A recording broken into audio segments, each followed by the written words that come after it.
ฮลโหลสบายดีพี่น้องชาวบ้านในเมืองเฮามื้อนี้วันที่7เดือนกุมภาพันธ์ปี2026มื้อนี้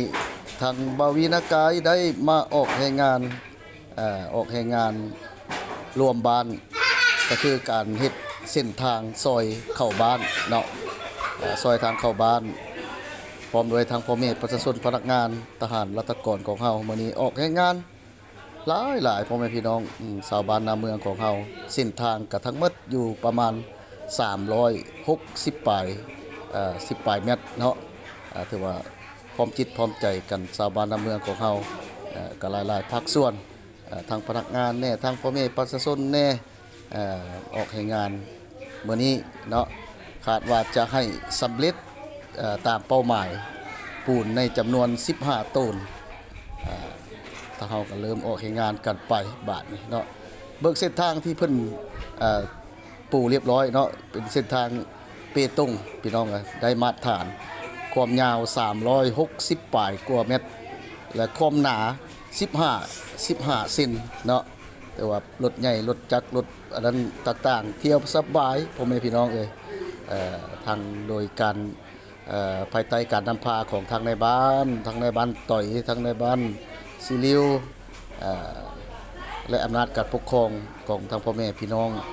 ชาวบ้านในเมืองของเฮาเนาะนี่เส้นทางเพิ่นปูเรียบร้อยนี่มาได้มาตรฐานการสัญจรการไปมาต่างๆก็ถือว่าไปอย่างสบายนี่เนาะก็เป็นทางในบ้านซิลิวมาสัมภาษณ์เพิ่นให้ข้อมูลเกี่ยวกับเส้นทางที่ว่าเฮาจะสร้างในเส้นทางนี้ก็แม่นความยาว360ปลายกว่าเมตรเนาะแล้วก็ความหนาก็15ซนเนาะอันนี้ทางในบ้านซิลิวเพิ่นให้ข้อมูลให้ทางบ่าววีนากายเนาะอันนี้ก็เป็นทางการนำของบ้านเฮาบ้านนาเมืองเนาะนี่เสี่ยวซานนักวิศวกรเอกทางดร.อรุณวรรณเพิ่นก็มาติดตามออกให้งานนำมื้อนี้เนาะอันนี้ก็คือการโม้ปูนนี่สักวิศวกรใหญ่สำรวจเส้นทางเพิ่นว่า โอ้ยไอ้น้องเฮาก็พากันเฮ็ดกุดไปเนาะวิศวกรสหกรณ์เพิ่นก็ยืนคุมติดตามเบิ่งสิได้มาตรฐานบ่นี่ท่านแกอุดรจับใบแมตเทคคักแน่เนาะทางพนักงานทางพ่อแม่ประชาชนเฮาก็ได้พากันออกให้งานผสมปูนนี่ทางดร.อรุณวรรณเพิ่นก็เตรียมพร้อมแล้วเพิ่นว่าจับจกไปก่อนจับจกไปสิไปคนปูน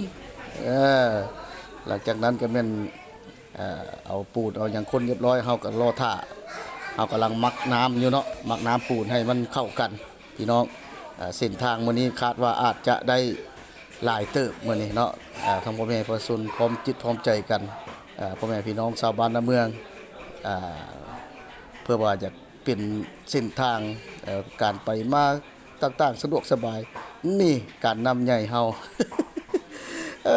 ป่ายุยเพิ่นก็มาออกแรงงานนำได้มื้อนี้นะเพิ่นคุมจนสุดกกสุดปลายมื้อนี้ลงมือพร้อมเพิ่นว่าพี่น้องเอ้ยเนาะการนำเฮาแต่ว่าเพิ่นออกให้งานนำเนาะมีเหือมีแฮงเก่งแฮงออกให้งานเอาคลิปนี้บ่จะมีก่อนพี่น้องขอขอบใจสบายดี